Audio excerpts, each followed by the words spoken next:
Seusai penangkapan 7 tersangka korupsi PT Pertamina Patraniaga, Kejagung pun akhirnya kembali mengumumkan tersangka baru, yakni Maya Kusmaya dan Edward Korn, yang keduanya sama-sama punya peran dalam pengoplosan Pertamax dalam kasus ini. Berikut ini adalah daftar 9 tersangka dan perannya dalam kasus dugaan korupsi tata kelola minyak dan produksi kilang PT Pertamina Patraniaga.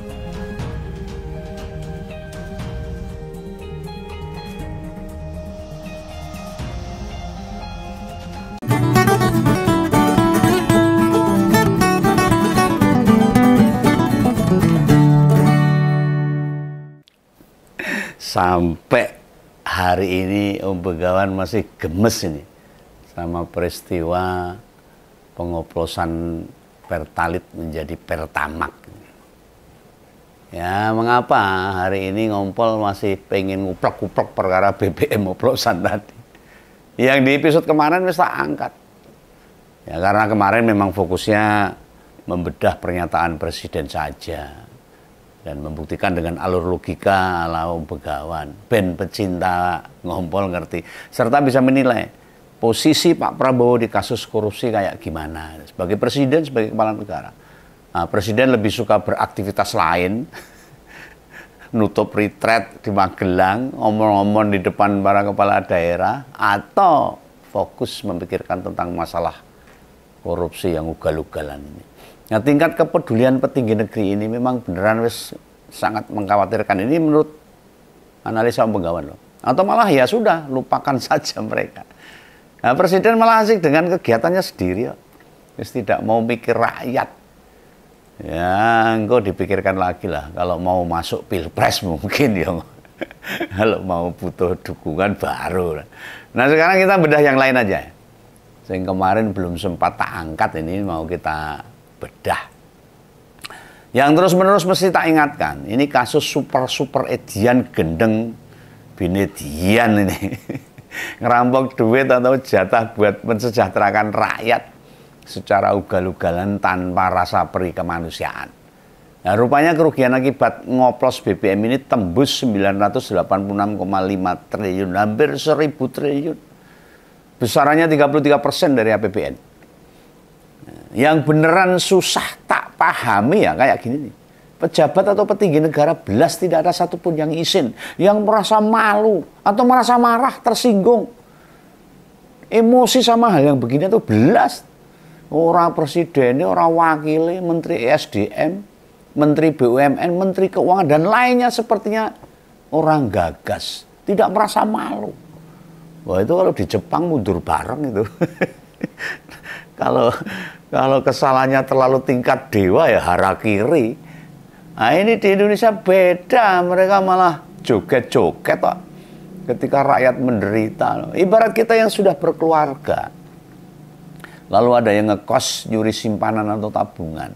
Masa iya didiamkan saja? Harusnya kan yang punya rumah marah. Anggap itu peristiwa atau pas apes wae bisa. Ingat loh, jumlah sing dimaling yang dirampok itu 33%. Dari APBN kita yang 3.000-an triliun. Nah, total utang negara kita itu sudah tembus 8.000 triliun. Nek duit itu nyetori sauran melunasi hutang apa enggak lumayan itu. Bisa lumayan ada sekian persen bisa terlunasi. Lah kasus ini menambah panjang daftar kasus-kasus korupsi level setan. Tingkat dewa ini udah ugal-ugalan. Loh, kalau semua hasil garungan ini bisa diselamatkan, ambil tuh 300 triliun.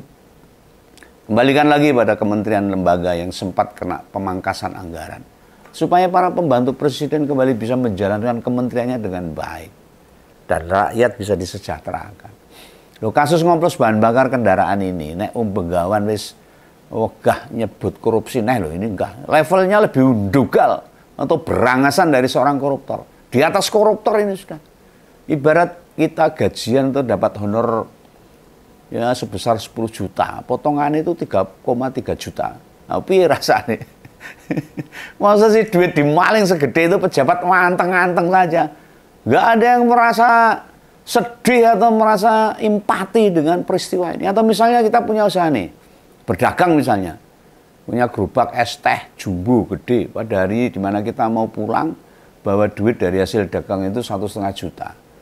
Ya lah kok dipalak sama preman 500.000. Kira-kira kita diam aja atau melawan?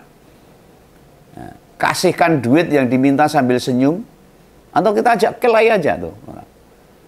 Nah, sedumuk batuk senyari bumi kalau orang Jawa itu.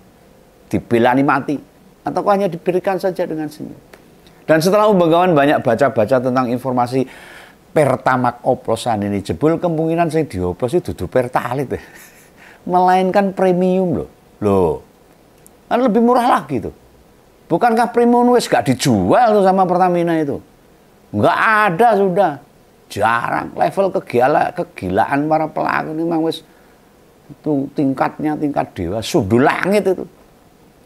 Mereka itu benar-benar iblis yang berwujud manusia. Bisa saja ngambil duit segede itu. Dan nanti kalau ada pemeriksaan tinggal dikasih uang, selesai perkara. Ini Indonesia ini.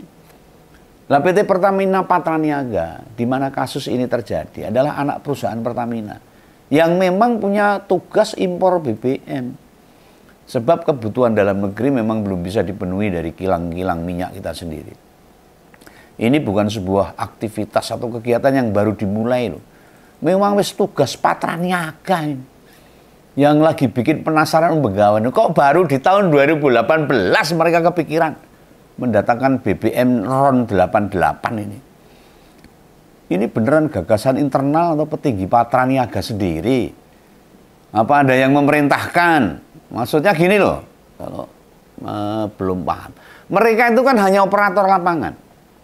Dan tentu dapat jaminan kalau kasus ini tidak akan dibuka. Nek konangan dengan duit sebanyak itu, para pemeriksa itu dicepreti ya kelagap. Ini mungkin loh, bisa terjadi. Ini yang ada di pikiran mereka mungkin. Dan mungkin ada di pikiran Umbagawan juga. Jujur saja loh, Umbagawan meragukan tindakan pengoplos ini ya karena keserakan mereka. Belum tentu, ini aneh sih. Sulit untuk dimengerti. Tahun 2018 itu kan tahun jelang Pilpres dan Pemilu untuk Jokowi periode kedua. Apakah ada kemungkinan dana-dana korupsi tersebut buat operasi politik? Ojo-ojo mereka dapat perintah dari penguasa dan dijamin keselamatannya, atau kasusnya tidak bakalan terbongkar. Dan yang bongkar ini kejaksaan loh, bukan KPK loh. Ingat. Lah peristiwa ngoplos ini Anda ditimbang juga turut merugikan pihak-pihak lain. Lah ini kok jadi bikin penasaran ini. Dengan pendapatan bulanan pejabat Patraniaga yang pasti turah-turah, bludak-bludak, kok mereka masih duwe keberanian untuk ngoplos? Rakus serakah ini manusia-manusia ini. Atau jangan-jangan perintahnya kulaan Pertalite, dioplos jadi Pertamax, namun petinggi Patraniaga mengeksekusi premium dioplos jadi Pertamax. Wah, mereka yang ngantongi duit bisa lebih besar itu. Otaknya otak garong semua itu. Mereka tidak pernah memikirkan rakyat. Harusnya Pak Prabowo berani tangkap mereka dan hukum mati saja. Ataukah masyarakat harus turun sendiri untuk menghukum para koruptor-koruptor itu? Ini negara hukum, Bung. Harusnya penguasa yang bisa melakukan itu. Kejaksaan, kepolisian, kalau perlu TNI backup itu. Untuk menyelesaikan masalah-masalah menghabisi para koruptor yang sudah ugal-ugalan di Indonesia ini. Yang penting pula untuk kita awasi perkembangan kasusnya. Tidak dilupakan begitu saja seperti yang kemarin-kemarin itu. Timah, mana? Yang lain mana? Nggak muncul lagi. Nah ini keberanian para petinggi Patraniaga ini. Engkau gek loh ini. Ada pihak yang bisa menjamin mereka. Membackup mereka. Ingat loh di kasus Pagar Laut Tangerang kemarin.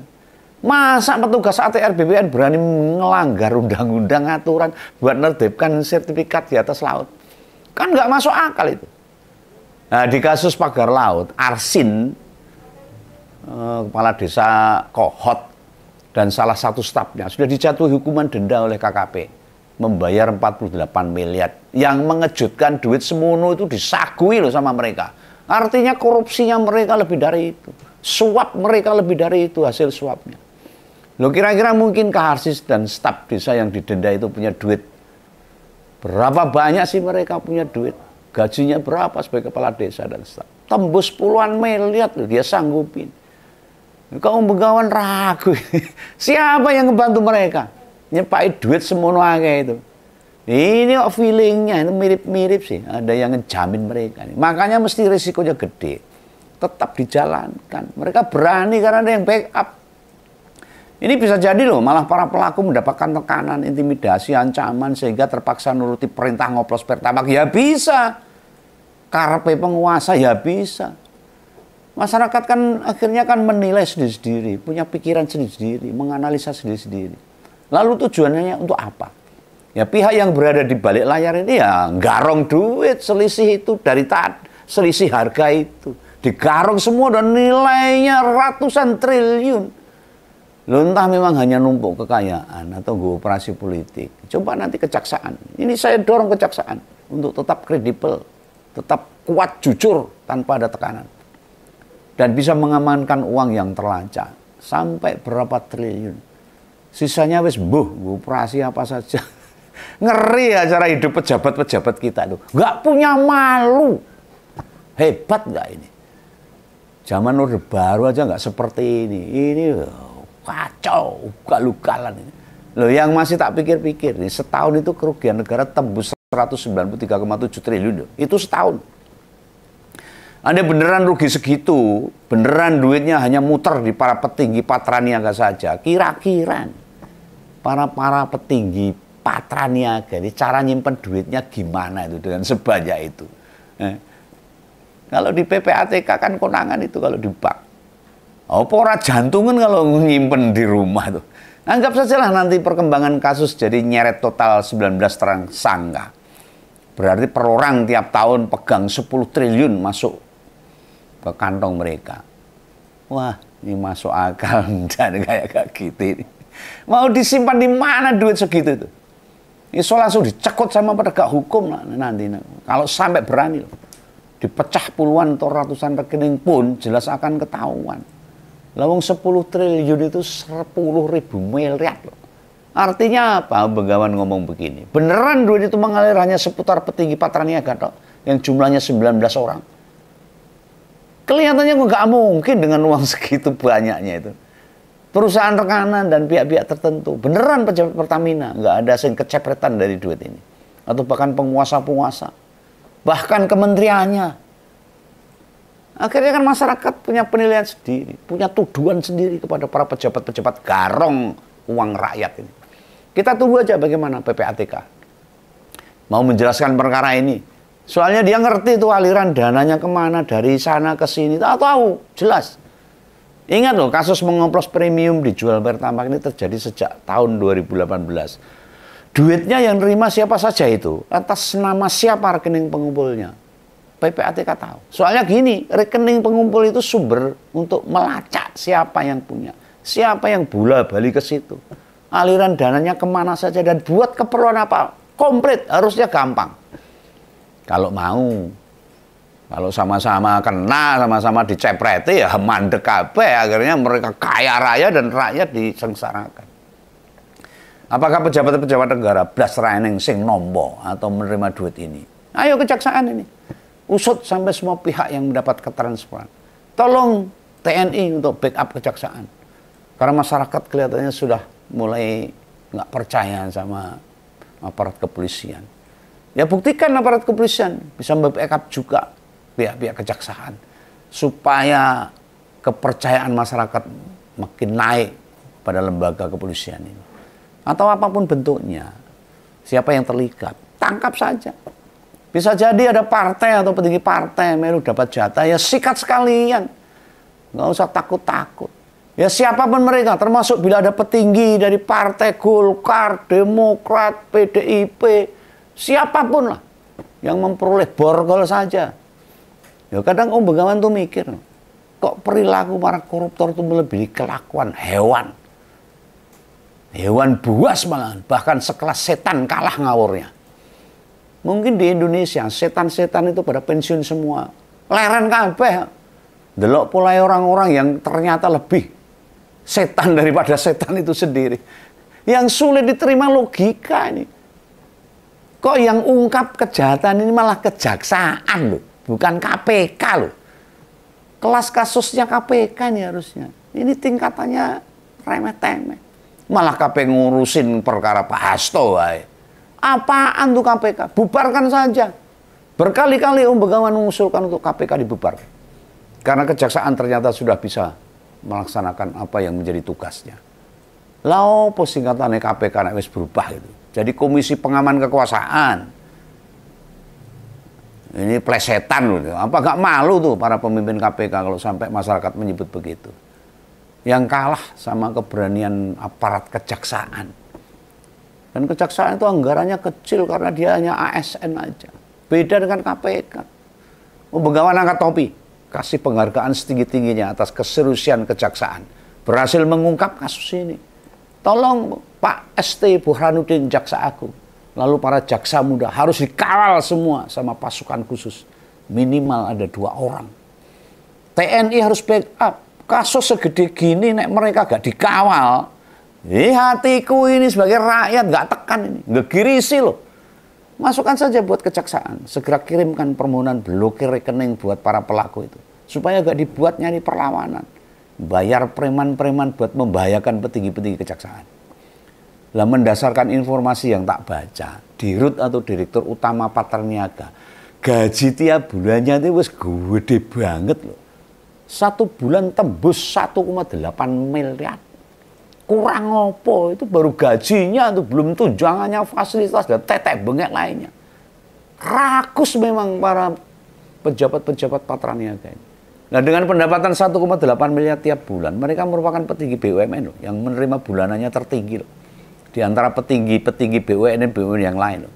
Manusia itu memang nuruti kurang ya akan kurang terus. Bila nuruti kepinginan, nggak akan ada habisnya. Cara hidup mereka itu kayak apa? Mosok dibayar segitu, tidak mencukupi buat hidup mereka. Waduh, parah. Kasus ini jelas meruntuhkan kepercayaan masyarakat.